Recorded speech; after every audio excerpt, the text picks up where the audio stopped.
Thank you, Professor Pitts, for coming here, give us a lecture. I just want to speak on behalf of all the attendees here.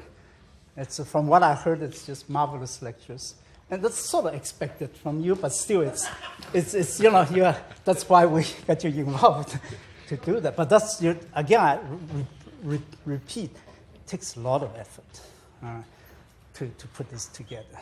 But it's not trivial. A person like him he's busy. He's being in demand in many things.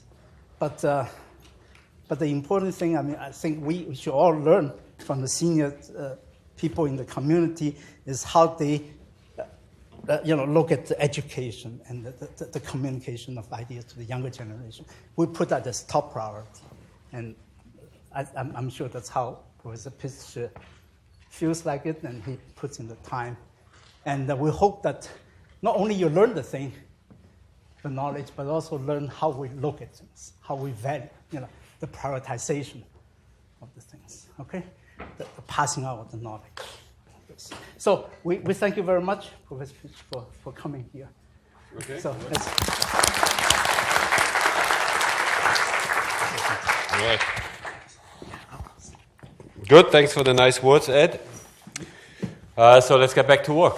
Yes. So first thing we have to do is to discuss the game yesterday.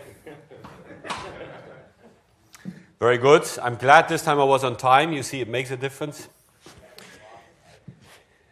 The best loss ever. That's right. So outcome was good for both teams. As you know, I lived in this country for 12 years. And so I'm a little torn. My son is American. He's very torn when he watches these games. And so it was a good outcome for everyone. Good. So that said, let's get back then to the less important things. Combustion, or let's say the second important thing. Second most important thing. So yesterday we started looking at modeling, and we reviewed some of these more simple models that you find in commercial codes, and we said maybe what's the idea, what should it be used for, what should it not be used for, and so on. And so I want to also show you some of the more advanced models. Some of these are also available in these commercial codes. And all these models that I'm showing you now, some of these models up here, they are right in an asymptotic limit. But some of the models also, they're empirical. They're just, put together, let's take this or that, and that's okay. But the models I'm going to show you now, they all they're very much based on the fundamental theory. That's actually a good thing. If you have, turns out, if you have whatever model, it doesn't matter if it's a combustion model in fluid mechanics, model in combustion, or model in some other fields, as long as the model is based on the fundamental theory and the true equations and is rigorously derived for some limit, you will mostly see that these models, they are not only valid in the limit for the exact assumptions you made. Usually they're applicable over a wider range. They extrapolate really well in the regions also where they actually maybe, that they're not derived for. So having something that's based on the fundamental equations is always worth a lot. So think of that when you, maybe some of you, do modeling also. Think of it. Try to stay away from the empirical side and try to always go back to the governing equations and try to, make assumptions in the governing equations that gives you models. And then these models, if they're based on first principles, then they should also be they should be extendable or extrapolatable beyond what you might have assumed. Okay, so last time we talked about, or I showed you this, again, which is mostly follows Steve Pope's book on turbulence, where we introduce here terms like probability, joint probability, and so on. And I want to, I said the cumulative distribution function That is just so we measure with probability, we measure a random variable smaller than a sample space variable. The sample space variable is a set value, let's say it's 5 meters per second, and then we do an experiment, and we measure how often is the velocity larger or smaller than 5 meters per second, and let's say we can say then, well, the probability is 30% that the velocity is smaller, okay? And if you let that sample space value, which now we say is 5 meters per second, if you make that an independent variable in a function, in a probability function, then this cumulative distribution function gives you probability for each single value of this sample space. That's the cumulative distribution function. And so it's very obvious for the sample space variable minus infinity, the probability should be 0, right? Because no velocity is smaller than minus infinity. And for the sample space variable equal to plus infinity, it should be 1, because there's a 100% chance to find a velocity that's less than infinity. So this is this cumulative distribution function. And you see when you do experiments, you will find most of the experimental points where the slope of this thing here is largest, okay? And so because of that, maybe it makes sense to take the slope of this function as something we want to look at. That's a probability density function. It's just the slope of this function. And you see then this is largest where you get most of the sample points, okay? So then, because this is the derivative, if you take the integral from one point to the next, that gives you the probability to find a value within this range. So that's why this makes a lot of sense. And interesting is also then, and that's the one thing I wanted to show you here, because we will use that a lot, that if you have this PDF, the PF here is the PDF probability density function of V, and you have some function Q, which is only a function of V, then you can compute all moments of this function with this formula, okay? So if you want to know the mean of that function, then it's just the function times the probability density function and then integrated, from minus infinity to plus infinity. That gives you the mean of that function. So for example, you have velocity, okay? And you want to know, and you have the PDF of a velocity, and you want to know u squared, the variance. For example, the variance, u prime squared, then that function here would just be, so if I want to know u prime squared mean, then this function, q, would be just u instantaneous minus u mean squared, okay? Because this u prime squared. And now if I want the mean of this, be the mean of this, then this is just the integral of, this function u minus u bar mean squared, and then times f of u, f of v dv, just to make sure we distinguish here between the sample space variable and the random variable, but that's a minor detail. But so anytime we have a function of a value of a quantity and we have the PDF of the quantity, we can use this to get the mean. That's the important point. Okay. Okay, so see, this is what I was just showing you. Okay, so now the one of the models that people talk about a lot is the transported PDF model, and I just want to give you the idea here what this is. As a matter of fact, you could, let's say, you have the joint probability, and that's the nice thing about this. If you have the joint probability f of all mass fractions and temperature, this is a high-dimensional function, right? But if you have this function, then it's very simple. Then you can get everything you want, okay? from this, using this, I can get the mean temperature, the mean mass fractions. I can get all the correlations between the mass fractions and temperatures, everything you want, okay? So if you know this function, everything's good. So you might think, why don't we just write a transport equation for this function and solve that transport equation, okay? And so that's what the PDF transport equation model does. It actually writes an equation for one-point statistics. That means you could also go a step further. You could say, I want not only the joint PDF of all scalars, I want the joint PDF of all scalars at 2 different points at the same time, okay? Then that way also you would see what the local gradients are and things like that. Or you could say of the values and their gradients or something. That would be more than 1 point. But here we do 1 point, 1 time statistics, and then we can derive a transport equation here.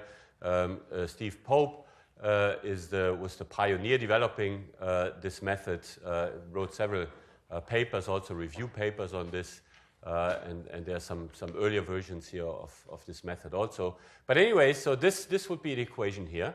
And you can see in some degree it looks very similar to the equations we had before. You have a time-dependent term, you have this convection term here, and then you have a few other terms. Here's a chemical source term somehow, and so on. So in a sense it is similar, but so what P here is what I call F here. But what's interesting is that this is a very high-dimensional equation, okay? So you see that this P itself is a scalar because it gives you the probability density of the joint PDF, of the joint probability to find all these values, okay? Or think in terms of probability, not probability density function. The probability itself is a scalar value, and it is a scalar that tells you what is the likelihood, what's the probability of finding certain values of all these variables at the same time, okay? So one thing that's interesting now is to see that if I want to look at the probability of some variable, let's say a mass fraction, okay? The probability of a mass fraction as function then of this mass fraction, then maybe this is the probability, whatever, okay? So here's 1, so it's never larger than 1. I mean, there's no probability to find a value larger than 1 and so on. So, but if you say, okay, I want a joint probability of the mass fraction and the temperature, okay? Then you see this is a 2-dimensional function. This would be temperature, and this would be now the mass fraction of fuel, and maybe, you find something that looks like this. There's large probability, smaller probability, and so on, okay? So this is a scalar value in 2 dimensions, okay, 2 coordinates. Now, if you have a typical methane mechanism, take the GRI mechanism, maybe some people know this, has like 30 species. So this plus temperature, this would be 31. So now we have a scalar function in 31 dimensions, okay? So it's a very high dimensional space. So if you look at this equation here, then you see we have a space derivative, so this would be 3 dimensions, plus, and then we have these derivatives here in these scalars, and here also in velocity. And that gives you like let's say a 50-dimensional space. Okay, so that's the big difference between this equation and the equations that we usually know. So here, this is the joint PDF now of all the scalars, all mass fractions and temperature, and of all the velocities, of all 3 velocity components. Okay, so if you have all this, even if you have this, you even have the scalar fluxes and all of this. If you have the velocity here, you can also get the scalar flux and these quantities. Okay, good. So let's look at what this is. The first 2 terms, of course, are obvious. Then there is a term here that represents transport in the velocity space, because now our space is not just three-dimensional physical space, our space is 50-dimensional, because 3 dimensions in space, 3 dimensions in the velocity directions, and then whatever, 35 directions in the combustion scalars. And so you have transport in physical space, transport in velocity space, and then here you have the chemical source term. Now this is interesting because, well, maybe we'll come to this on one of the next slides. Set here. So what's interesting about this is that usually when we do combustion modeling, then modeling the mean source term, that's usually the biggest thing we have to do. So we said very nonlinear and all of this. And what's interesting here is that this term is in closed form. It does not need modeling. The chemical source term does not need modeling in this model. Because here the chemical source term, that is a function only of all the species and temperature. Okay, and you see this is a function of species and temperature. This PDF I know, and so I can just take this derivative in this composition space. Is very easy to take. So this can just be evaluated. And then we have this term here now is, let's see. This one here is transport of probability in the velocity space by here viscous stress and pressure. And so this here for us is now not so important. But the last term here, that is transport in reactive scalar space by molecular mixing. Okay? And so molecular mixing, is that important? Yes, it's very important because remember the molecular mixing in combustion, that is what makes fuel and oxygen come together on a molecular level. So that term, for fast chemistry, that term really determines the reaction rate. Okay? Now here's the problem. This term involves, see this term here, just involves the values, the mass fractions and temperature itself. And so this can be evaluated, and you can also take the derivative in this space. But you see this one here, involves gradients of species. The only thing we know from this model is the probability of finding a certain value, let's say of temperature, at this point, and we know the probability of finding a temperature at that point.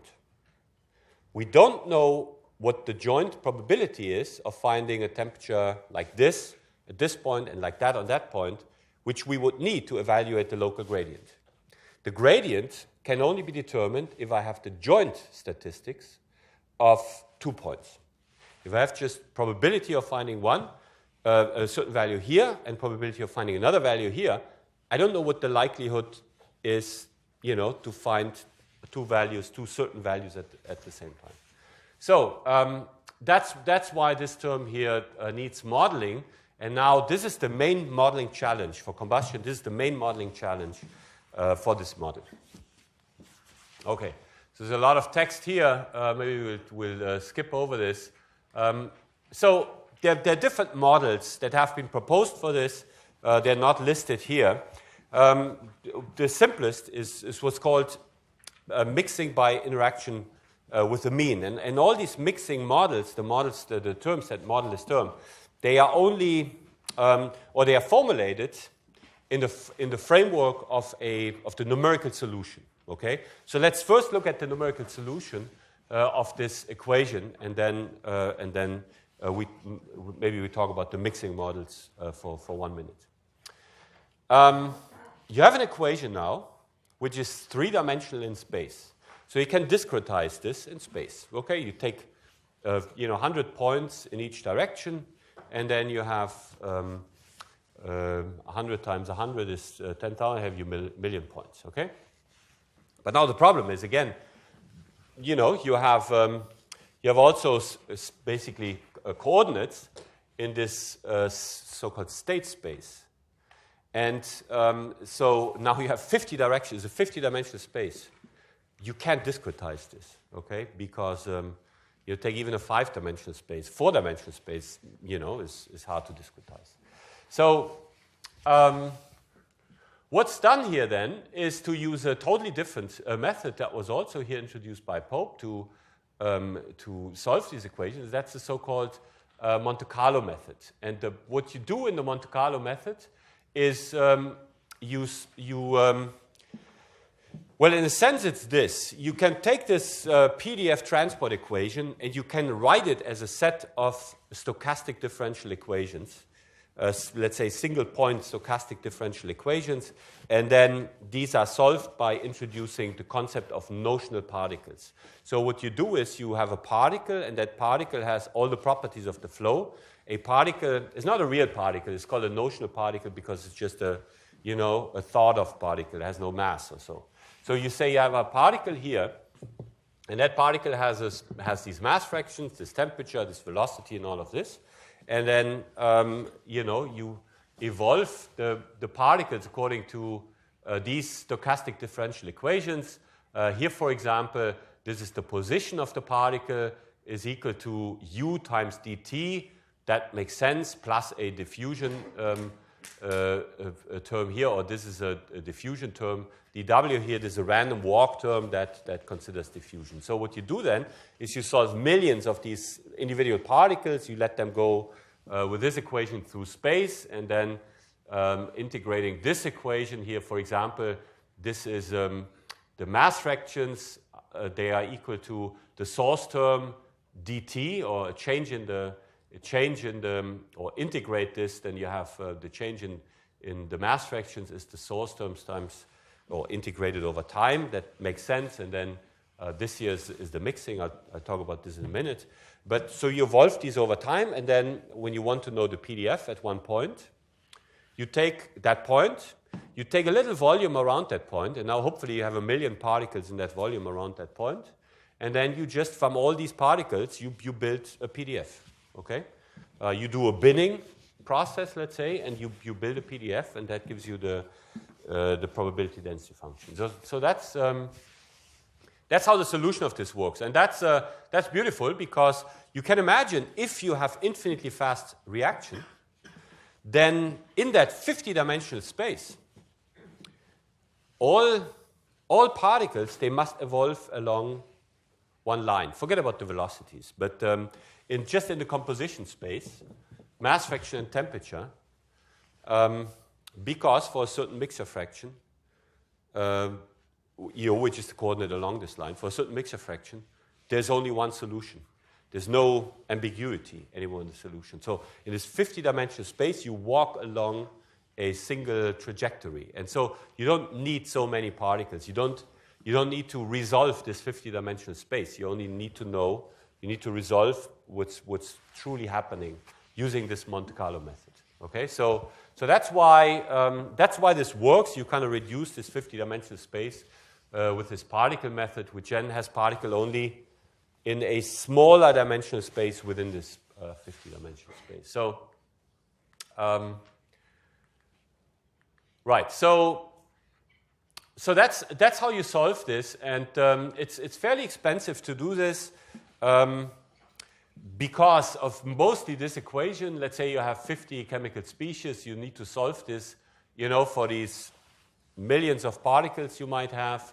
At each time step, you need to, this is an ordinary differential equation, so you need to have and usually they're stiff, so you need a stiff ODE solver to solve this, and there have been methods to make this more tractable. One is what's called ISAT. I think we had this earlier here, which is basically tabulation methods that you can use to save some of these numerical integration steps. Okay, so if you just because S is just a function of the local composition. If you have the local composition, you can go in your table and see, have I done this integration before? And if yes, you just take the solution that you had before. So that's the so-called ISAT method. Let's see. One of the issues here is that you need a lot of particles. The convergence, the statistical error that you get, you can imagine if I have only one particle, I can't build a PDF of it. Okay, and if I have not enough particles, then my PDF is not very smooth, and you have statistical errors. And the convergence goes with n to the 1/2. So, if I want twice better, more accurate solution, I need 4 times as many particles. That's one of the issues here. If you do this in 3D, in LES, for example, you do this in 3D, you need really a lot of particles. That's a problem. If you do this in RANS, when people do this in RANS, they don't use that many particles, but if you do RANS for a statistically stationary flow, you can also take this in time. You just let it go for some time. You don't have many particles, but because statistically stationary, you can just evolve, this over time, and then that then gives you also good statistics. But if you have a time-dependent problem, then you just need to have many of these particles everywhere in the flow. Okay, one word about mixing models. I said earlier, so this here now should have this also is a 1 point. See, this is a 1 point equation. It evolves, this is for one particle, so you have this space, and then in this space you have, let's say in the 3-dimensional space, you have one particle that carries, this information, these mass fractions, and now you need to integrate its composition over time. And you don't know what the neighbors are, so you don't know any local gradients, but you have a mixing term. You have diffusion. And so there are different mixing models, and one is, as I said, is called interaction by exchange with the mean. What this says is that all particles go towards the mean because of diffusion. That makes sense, because if you have a box and you have an unmixed scalar in the box, let's say you have fuel on one side and you have air on the other side, and you let it stand for 10 years, then it's all the mean. Every point has the mean concentration. And so the PDF always goes to a delta function at the mean. And so here what you do is you evaluate the mean, in your cell, or the surroundings of your particle, and then you have a time scale here. The time scale here, that somehow corresponds to the scalar dissipation rate, or the inverse. That usually comes from some estimate for the scalar dissipation rate, because, as we know, that is the local mixing rate. And, and then this just mixes with the time scale, and it goes towards the mean. And that has some problems, because you can imagine, think of infinitely fast chemistry. Let's say I have a particle which is rich, okay? But let's say the mean, locally, the mean is very lean. Then I mix this, so I move it towards the mean. But maybe it jumped across the flame front. It jumped past stoichiometric conditions. But for infinitely fast chemistry, you have chemistry only at stoichiometric conditions. So now the fuel was in the rich side, the cold rich side. Now it's in the cold lean side, and it never burned. Okay, so that's a problem, and people have thought about it and came up with different models, and yet different models, and so on. So the different mixing models is still what most people use, because it's very simple. Okay, so this is a simulation that we have done using this model. This was for 2 different jet flames here. This is the Sandia flame series, flame D and flame E. You see here the dissipation rate. You see a lot of local structure, and you see how this here translates into the temperature. And you see you get local extinction here in this flame E, low temperature regions, and not so much local extinction here in this flame D. Interesting is, I said this is very expensive.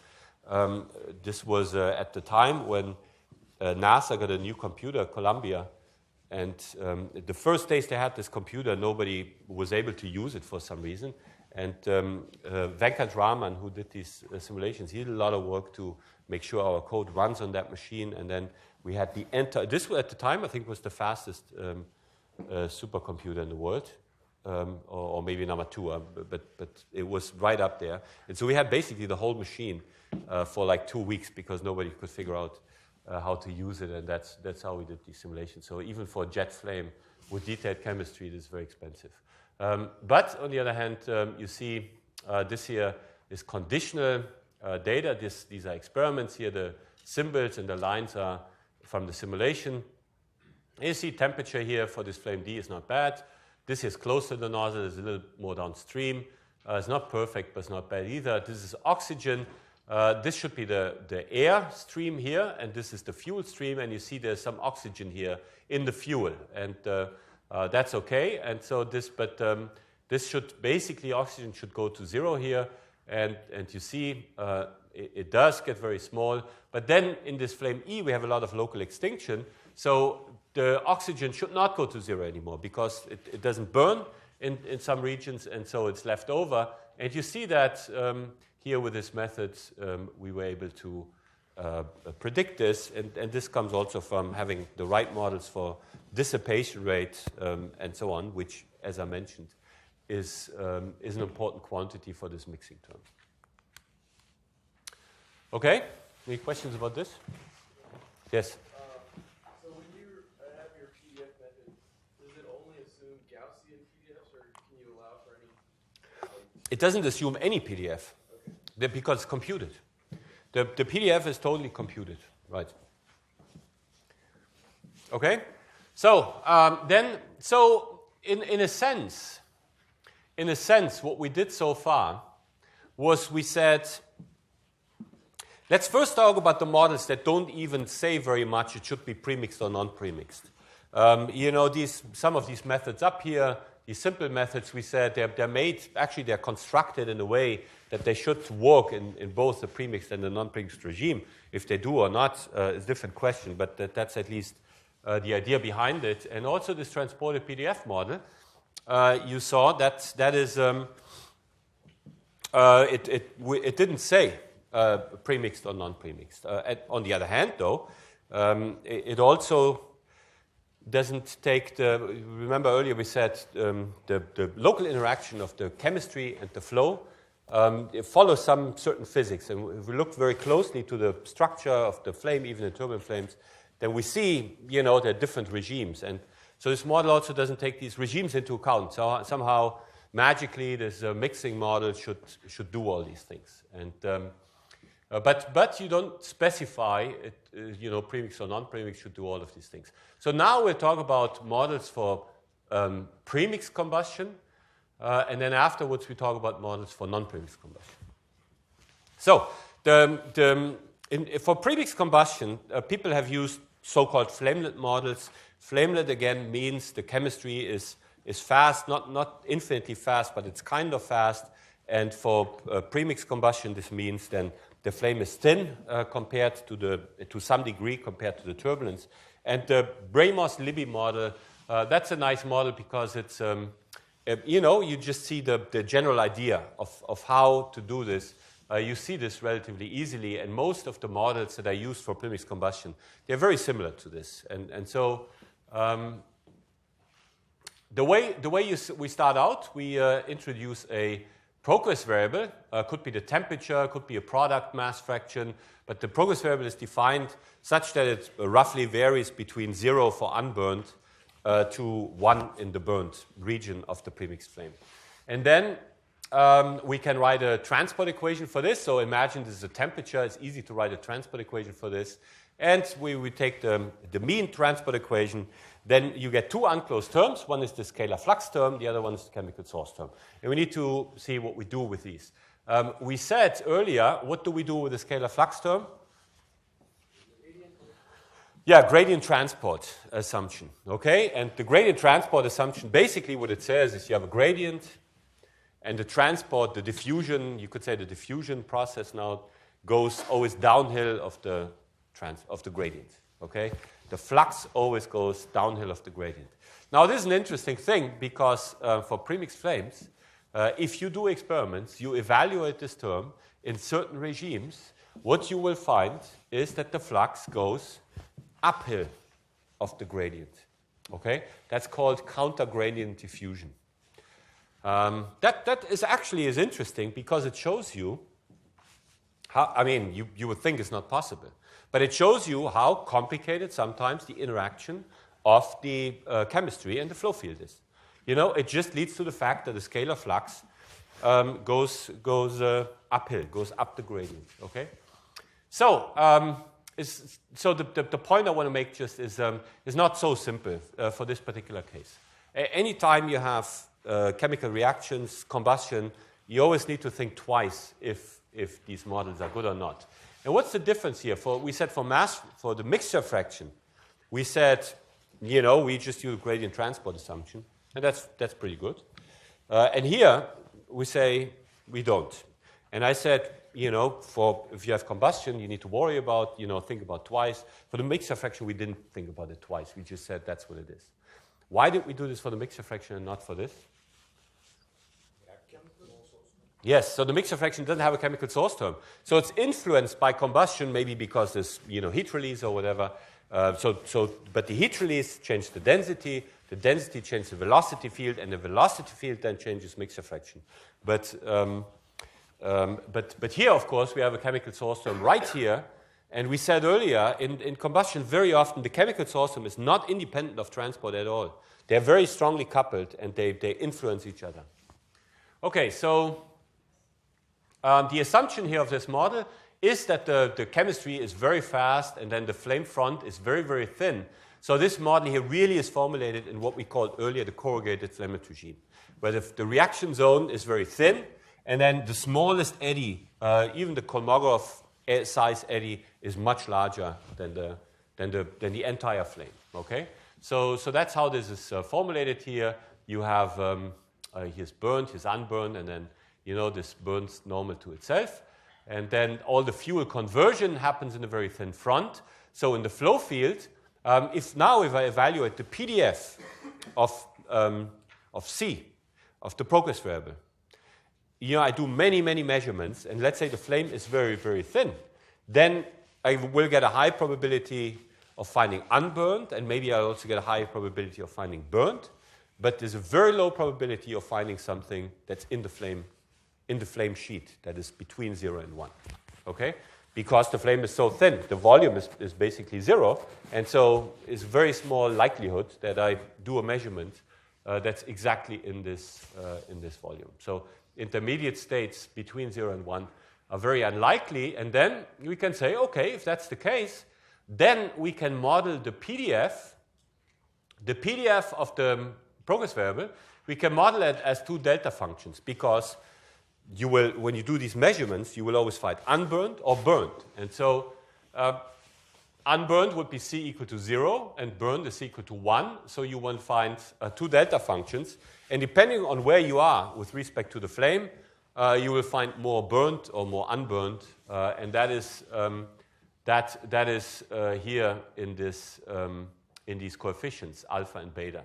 Alpha and beta, of course, they have to add up to 1 because the integral of this, because of the normalization condition of PDFs, the integral of these has to be equal to 1. And so there's one unknown here, basically, alpha or beta, and that unknown then tells you how much unburned and how much burnt states you have. So this is, again, the definition of the delta function. Okay, so this is how this PDF then looks like. Let's say this is the flame here. Okay, this is unburned, this is burnt, and then let's say you're very far away from the flame. Then, of course, you will get a delta function at C equal to 0. If you're very far in the burnt, then you will get a delta function only at C equal to 1. But if you're getting closer to the flame, then you get a little bit of unburned here.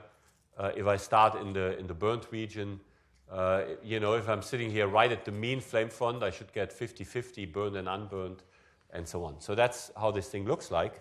And so by just assuming the flame is very thin, I can easily construct my PDF. And we said earlier, once you have the PDF, you can get all the moments of these. So now this means I can get the mean of C, I get the variance of C, and all these things. So I can use this okay, so that's the PDF. And then let's talk about this turbulent transport again. The turbulent transport term, the scalar flux term, it looks like this. And now, since we have the PDF, or at least we have a model for the PDF of C, we can see we can use that to model the scalar flux term. So this equation here we had earlier, let's say we have a function of u and c, and let's say I have the joint PDF of u and c, then, with this I can get any moments of this function. And so u prime, c prime, that is, of course, this function now. So let's see what do we do with this joint PDF. We said earlier a joint PDF of two variables, you can write it using Bayes' theorem as the marginal PDF of one times the conditional PDF of the second condition on the first one. Okay, so f of u and c. Okay, that's interesting to know. What is the install update? No. Might be later. Okay. PowerPoint should know that we are working. We don't want to know this now. Anyways, so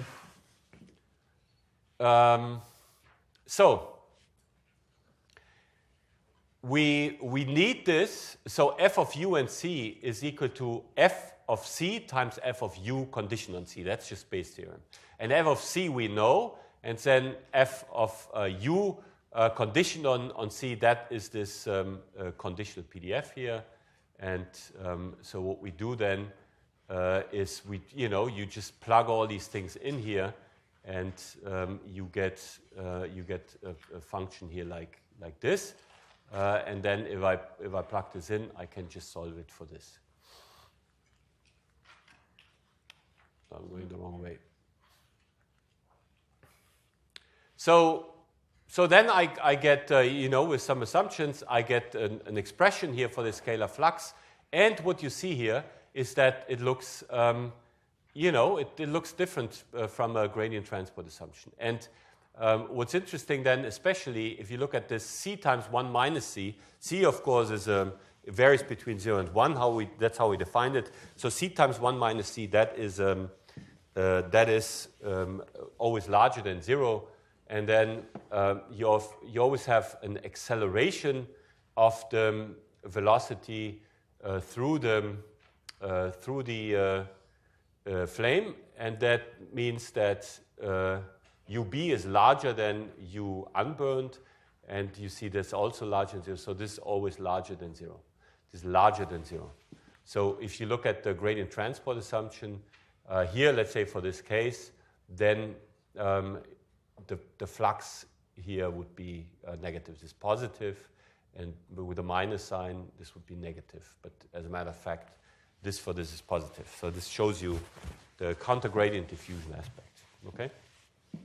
And this is a model one could use, but one needs to keep this in mind. Interesting is that, so the question is, why do you get this? And you get this because, and that's another interesting fact here. When we look back, why do you get this counter-gradient diffusion? We look back at this equation. We have a u prime and we have a c prime. And we say the u prime and c prime, what are they? They are turbulent fluctuations. Okay? But really, they're not. The turbulent fluctuation now for this premixed flame means something else. It's not just that you have, a quantity that fluctuates.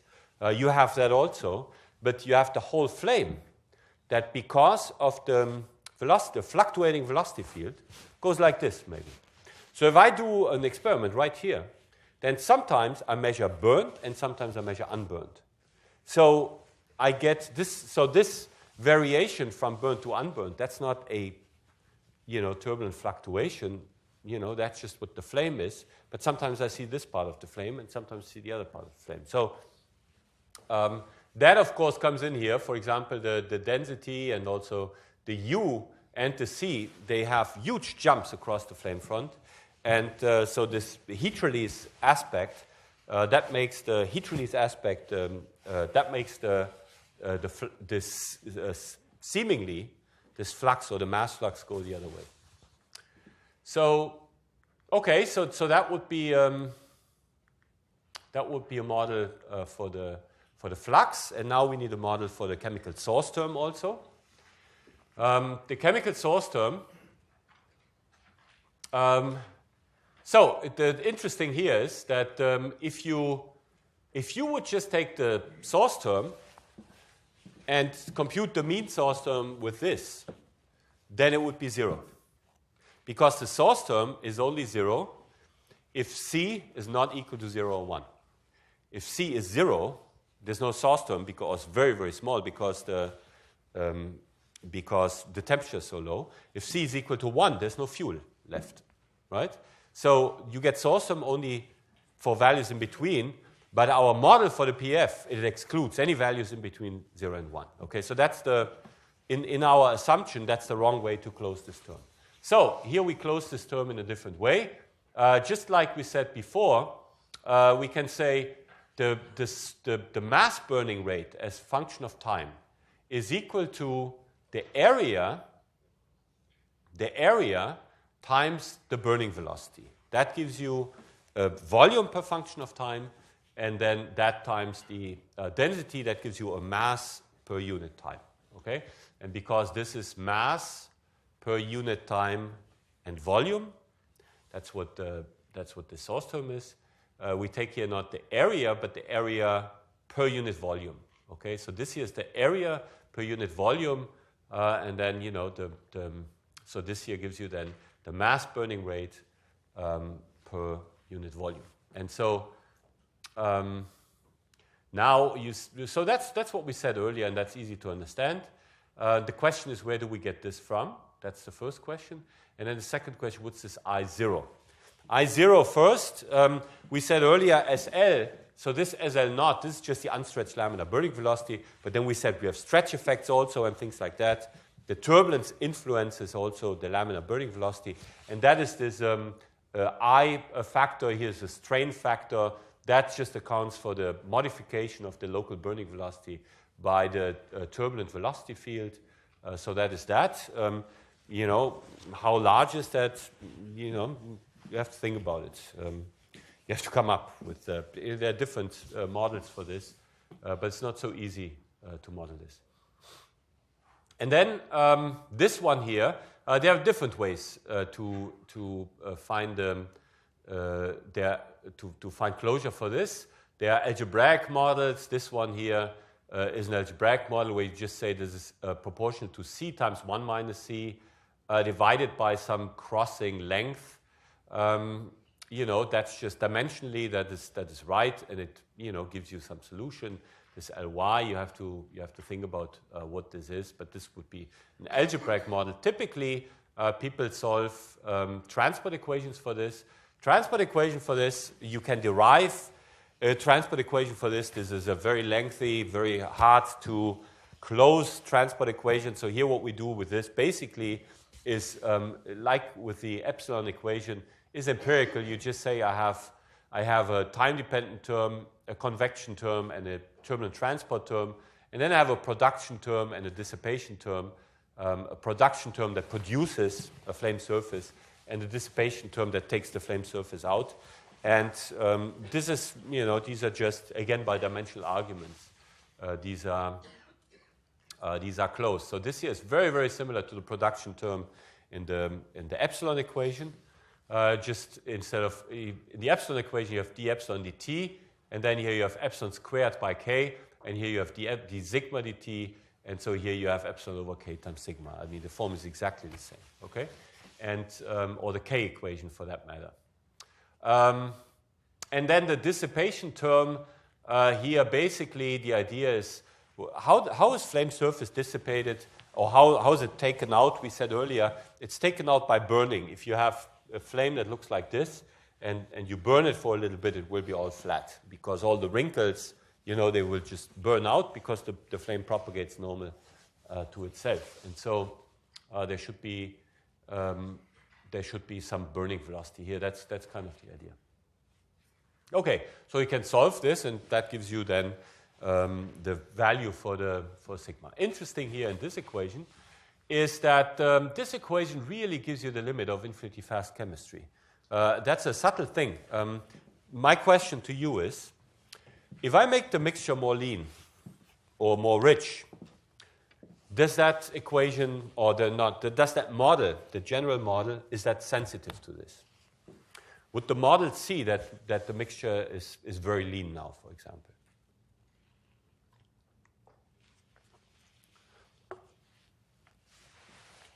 Okay, what do you think? Mm-hmm.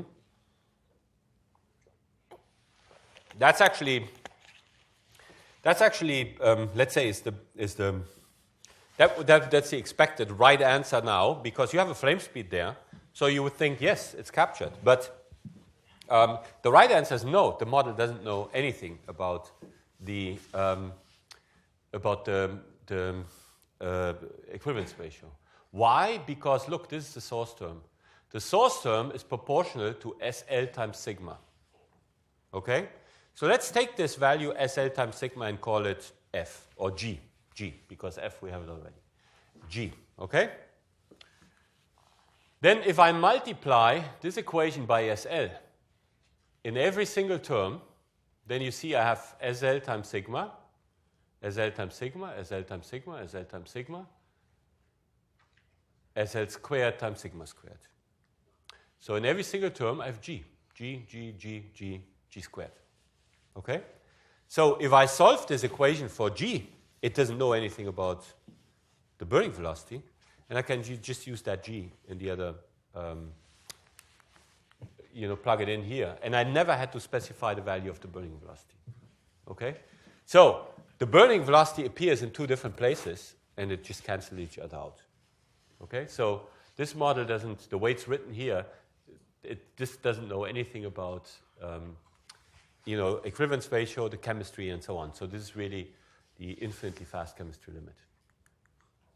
Okay, good. So why did I show you this model?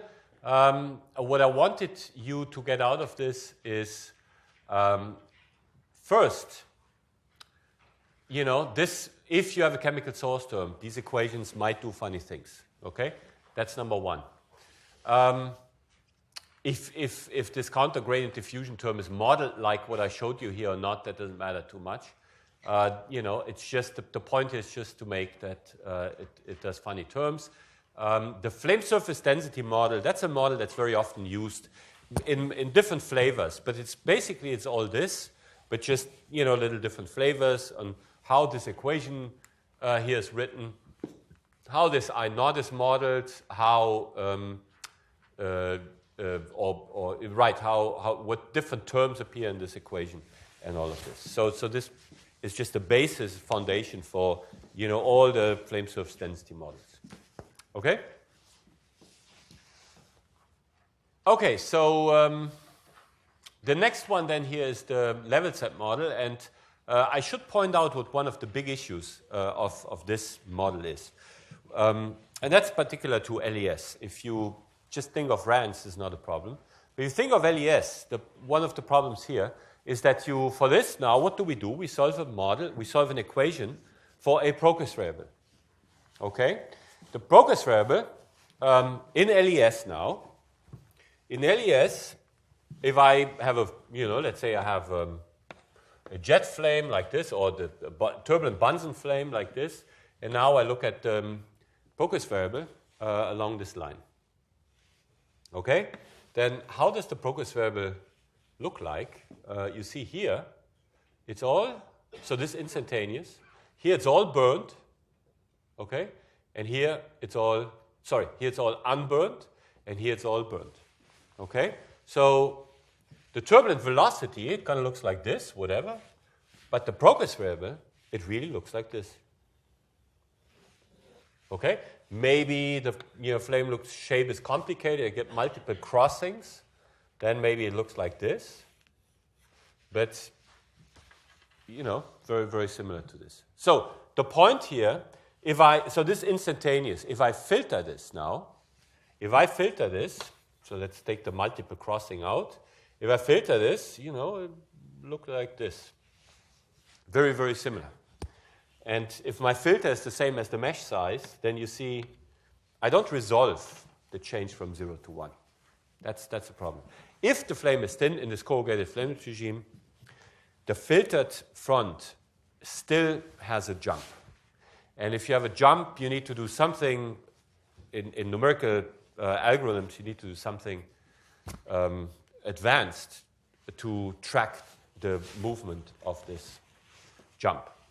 You need to do front tracking, or you need to do shock capturing, or whatever you want. But you need to do something to make sure you're not getting too much diffusion, because, as you know, diffusion is a part of what drives this thing. If I have numerical diffusion, it moves at the wrong speed.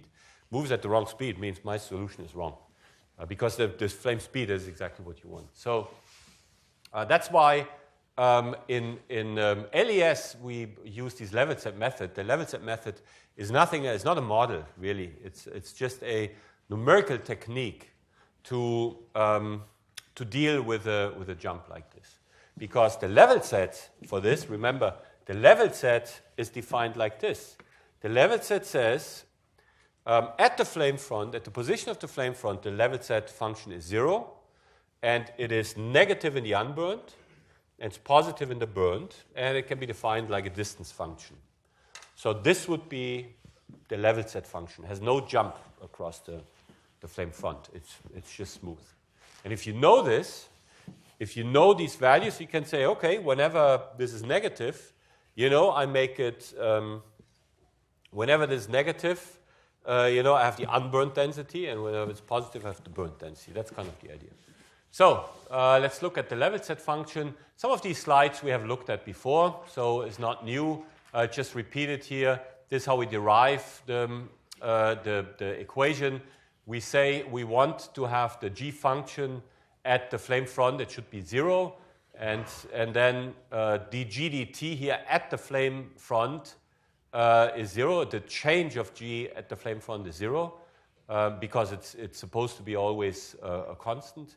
And I can write this like dg dt plus dx dt dg dx is equal to 0. And then this dx dt, that's just the movement of the flame front. That is this here, so I can plug this in, and it will give me a solution to this. Now, I put this here because the level set methods, actually, they were developed for computer graphics. You see this is an animation that is used, in movies. And so this here is the surface here, that's just using a level set function. And then they, somewhere they put some particles here to mark the spray. But basically all this stuff here is all just level set. Okay? So we use the level set function also to do simulations in, for multi-phase flow like this. I mean, this is just, make it look nice, but we use it also for real simulations of let's say diesel sprays or something. So this here is from the group of Ron Fetkow at Stanford, who works in this computer animation business. So, oops. Okay, so if I plug in this dx df, then we get this equation. We had derived this earlier. This has interesting, the solution to this, I mentioned this earlier, is not so trivial, has no diffusion term. It can be applied to thin flames, and especially in this limit, this is very good.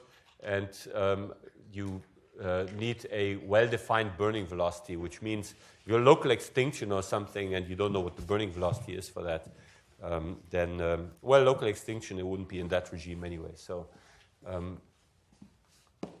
Okay, so it should be applied here for the corrugated flamelets regime.